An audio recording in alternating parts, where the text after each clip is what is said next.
మన కళల ముఖ్యమంత్రి కేటీ రామారావు ఒక రిపోర్టర్ అడిగిండట. ఇప్పుడు జమ్మూ కాశ్మీర్లో ఉగ్రవాదులు దాడి చేసిరు కదా, ఇప్పుడు దానివల్ల మీ సభ ఏమన్నా రద్దు చేసుకుంటారా, వాయిదా వేసుకుంటారా అని అడిగితే మా సభ రద్దు చేయబోము. బీఆర్ఎస్ వర్కింగ్ ప్రెసిడెంట్ కేటీఆర్ స్పష్టతట. ఎక్కడో ఉగ్రవాదులు ఏదో చేస్తే ఇక్కడ సభ ఎందుకు రద్దు చేసుకోవాలి? ఎక్కడో ఏదో కాదు, జరిగింది మన భారతదేశంలో. కాశ్మీర్లో భారతీయులపైన దాడి జరిగింది, 28 మందిని చంపిరు. ఎక్కడో కాదు, మన దేశంలోనే. నువ్వు ఈ దేశంలోనే ఉంటున్నావా, లేకుంటే అమెరికాలో ఉంటున్నట్టు ఏమైనా కలలు కంటున్నావా?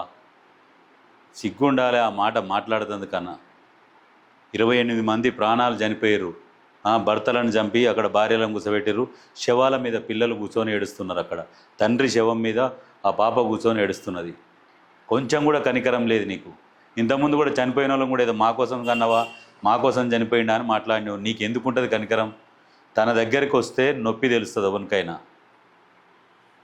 ఇప్పటికే 1000 కోట్లు ఖర్చు చేశాం, ఇప్పుడు సభ రద్దు చేస్తే చాలా నష్టపోతాం. ఎవరి కోసం ఖర్చు చేసినావు? ఎక్కడి పైసలు? 1000 కోట్లు 1000 కోట్లు ఖర్చు చేసినామట.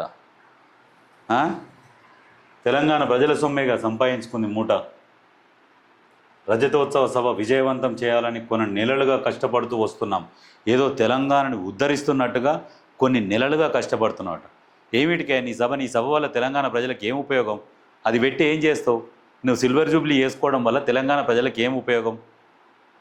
సిగ్గుండాల మాట్లాడుతుంది. కొంతమంది చనిపోయారని వాళ్ళు అడిగితే మేము కొన్ని నెలలుగా కష్టపడుతున్నాం అంటే మీ మీద మీకు నమ్మకం లేదు, మీ బిల్స్ వస్తారని. మీరు రారి కాళ్ళు మొక్తాం వేళ్ళు మొక్తాం అని బదిలాడుకుంటారు. అందుకనే ఇన్ని నెలలుగా కష్టపడుతున్నారు. సభ రద్దు చేస్తే చనిపోయిన వాళ్ళ ప్రాణాలు వెనక్కి వస్తాయా చెప్పండి? ఇది నీ మాట, ఇది నీ సంస్కారం. నువ్వు చదువుకున్నాని మాట్లాడతావు. తిట్టాలంటే ఎన్ని ఉన్నాయో అన్నీ నిన్ను తిట్టవచ్చు. సిగ్గుండాలి కనీసం మాట్లాడుతుంది. 600 ఏప్రిల్ 27న లక్షలాది మందితో బీఆర్ఎస్ పార్టీ సభ నిర్వహించి తీరుతుంది. నువ్వు రారనే అదేదో నువ్వు ఏదో సాధించినట్టు, తెలంగాణకు ఏదో తీసుకొచ్చినట్టు. ఇక 106 సభ నిర్వహించి తీరుతారట. సభ కోసం రాష్ట్రం నలుమూలల నుండి జనాలను తరలించేందుకు ఏర్పాట్లు పూర్తి చేస్తారు. నలుమూలల నుండి కాదు, వరంగల్ నుంచి కూడా జనాలు రావడానికి ఇష్టపడతలేరు. కేటీఆర్ బొమ్మ కనబడితేనే అసహించుకుంటారు. ఆ విషయం నీకు తెలుసో తెలియదు.